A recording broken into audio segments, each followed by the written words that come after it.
ఏది అయినా ట్రై చెయ్యి ఆచి చికెన్ మసాలా. ఆచి చికెన్ మసాలా.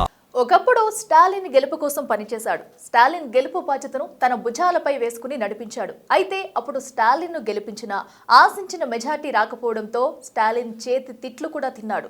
ఇప్పుడు అదే నేత టీవీకే పార్టీలో చేరాడు. డిఎంకేకు కంచుకోట అయిన కొళత్తూరు అసెంబ్లీ స్థానంలో అదీకాక సీఎం స్టాలిన్ పై పోటీ చేసి ఓటమి రుచి చూపించాడు. ఈ నేత దెబ్బకు స్టాలిన్ తన రాజకీయ జీవితంలో తొలి ఓటమిని చూశాడు. ఏకంగా సీఎంను ఓడించి సంచలనంగా మారాడు ఆ నేత. ఇంతకీ ఆ నేత ఎవరో మీరే చూడండి. విఎస్ బాబు తమిళనాడు రాజకీయాల్లో జాయింట్ కిల్లర్ గా నిలిచాడు. ఏకంగా సీఎం స్టాలిన్నే ఓడించి అందరి దృష్టిని ఆకర్షించాడు. విఎస్ బాబు సుదీర్ఘకాలంగా డిఎంకేలో ఉన్నారు.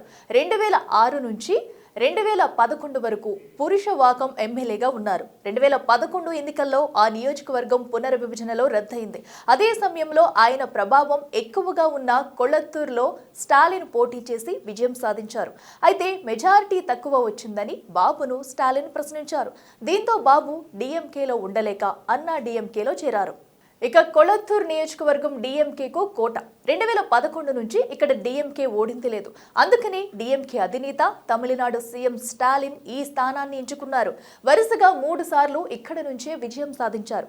తాజా ఎన్నికల్లోనూ గెలుపు తథ్యమనుకున్నారు. కానీ అనూహ్యంగా అసెంబ్లీ ఎన్నికలకు ముందు విఎస్ బాబు టీవీకేలో చేరారు. ఇక్కడ స్టాలిన్ గెలుపు నల్లేరుపై నడకే అని అందరూ అనుకోగా వారి అంచనాలను తలకిందులు చేసి చూపించాడు విఎస్ బాబు. ఏకంగా సీఎం స్టాలిన్నే ఓడించాడు. విఎస్ బాబు 82,997 ఓట్లు సాధించగా స్టాలిన్ కు 74,202 ఓట్లు వచ్చాయి. దీంతో స్టాలిన్ పై విఎస్ బాబు 8,795 ఓట్ల మెజారిటీతో విజయం సాధించాడు. విఎస్ బాబు గెలుపు తమిళనాడు రాజకీయాల్లో సంచలనంగా మారింది. ఒకప్పుడు తనను నిలదీసిన అవమానపరిచిన పార్టీ నేతకే ఓటమి రుచి చూపించారని రాజకీయ విశ్లేషకులు చర్చించుకోవడం కొసమెరుపు.